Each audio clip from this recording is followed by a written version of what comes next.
Hello welcome back dear friends in my YouTube channel study IQ knowledge. आज जैसा कि history का जो रोड मैप है उसका क्लास नंबर हमारा कितना है 2 है। यानी कि हमने क्या करा है कि हिस्ट्री का रोड मैप बनाया ताकि आसान भाषा में हिस्ट्री को समझा जा सके मोस्ट उसमें।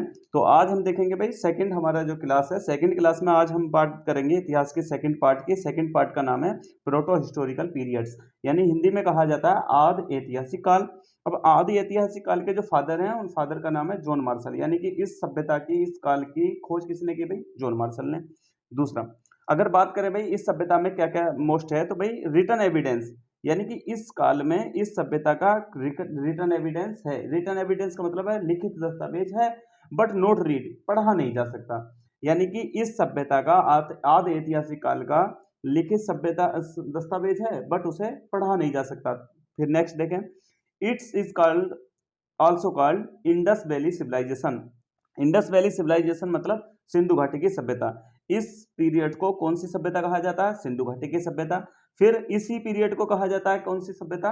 हड़प्पा सभ्यता। और इसी पीरियड को कहा जाता है कौन सी सभ्यता? कांस्ययुगीन सभ्यता। इनके सबके बारे में थोड़ा अब चर्चा कर लें। कांस्ययुगीन सभ्यता इसलिए यूं कहा जाता है क्योंकि भाई इस काल में मानव ने डिस्कवर कर लिया किसको? ब्रोंज, कांसा। तो इसलिए इस सभ्यता का नाम बता दिया कांस्ययुगीन सभ्यता। दूसरा, ये जो इंडस वैली सिविलाइजेशन है इसका जो सबसे बड़ा जो मतलब साक्ष्य प्राप्त हुआ, तो वो साक्ष्य प्राप्त हुआ सबसे पहले किस स्थान पर? हड़प्पा सभ्यता पे। तो इसलिए इस सभ्यता का नाम कर दिया हड़प्पा सभ्यता। ठीक। सिंधु घाटी यानी सिंधु नदी के किनारे पर स्थित है, क्योंकि अब से पहले जो भी मानव कहीं रहेगा तो रहने से पहले उसे पानी की सबसे पहले नीड है। तो पानी के ही सहारे यानी नदी नहरों के सहारे ही पहले मतलब आसपास ही मानव आवास बना हुआ था। तो इसलिए एक नदी है जिसका नाम है सिंधु, और सिंधु के आसपास रहने वाली एक सभ्यता है जिसका सभ्यता का नाम है सिंधु घाटी की सभ्यता।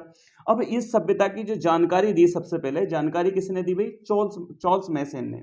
मैसन बोले तो मैसेज याद भी रहेगा कि भाई सिंधु घाटी सभ्यता का मैसेज किसने दिया था? चार्ल्स मैसन ने। दूसरा, क्षेत्रफल का निर्धारण किसने किया भाई? कितना एरिया में ये सभ्यता फैली है इसकी जो जानकारी है वो किसने दी? तो वो कनिंघम ने दी। कनिंघम ने बताया कि सिंधु घाटी की सभ्यता का जो एरिया है वो 13 लाख किलोमीटर स्क्वायर है। दूसरा, नामकरणकर्ता कौन है भाई? किसने इस सभ्यता का नाम दिया? तो नाम दिया जॉन मार्शल ने। खुदाई करता कौन है? तो खुदाई करने का जो काम किया वो किया भाई दयाराम साहनी ने। दूसरा, फिर देखें नेक्स्ट देखने में हम देखेंगे कि भाई इस सभ्यता का जो आकार है त्रिभुजाकार, यानी कि इस यह जो सभ्यता है वो त्रिभुजाकार आकार की है, यानी कि 3 आकार हैं इसके, तीन कोनों का आकार है।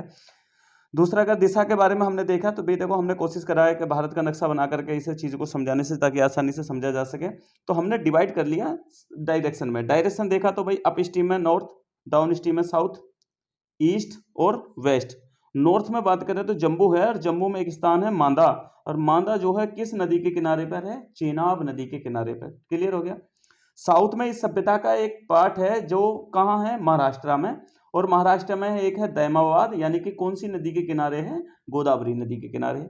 ईस्ट में है उत्तर प्रदेश, और उत्तर प्रदेश में स्थान है आलमगीरपुर। ये आलमगीरपुर कहाँ है भाई? यूपी मेरठ का मतलब स्थान है।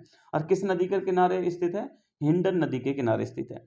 फिर वेस्ट में एक पार्ट है, वेस्ट में स्थान का नाम है सुतकांगडोर, और ये कौन सी नदी के किनारे है? दास्क नदी के किनारे। क्लियर हो गया। ये जो सभ्यता है इस कैटेगरी में है, यानी कि इस सभ्यता को कौन सा आकार है भाई? त्रिभुजाकार, त्रिभुज के आकार की ये सभ्यता है। दूसरा, आगे नेक्स्ट देखें तो नेक्स्ट में है ब्रोंज एज।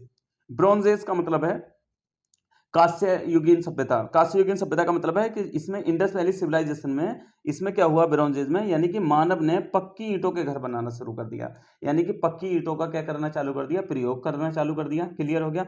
दूसरा नेक्स्ट है कि कॉपर में टिन मिलाकर मानव ने एक नई चीज, नई धातु बनाई जिसका नाम है कांसा, यानी कि इस कांसे के निर्माण के कारण ही इस सभ्यता को कांस्य युगीन सभ्यता भी कहा जाता है। क्लियर हो गया। अभी नेक्स्ट वीडियो में हम लेकर आएंगे थर्ड पार्ट, यानी कि हिस्टोरिकल एज, ऐतिहासिक काल। तो कैसा लगा इसके लिए भी लाइक सब्सक्राइब करें, अगर अच्छा लगा वीडियो तो थैंक यू।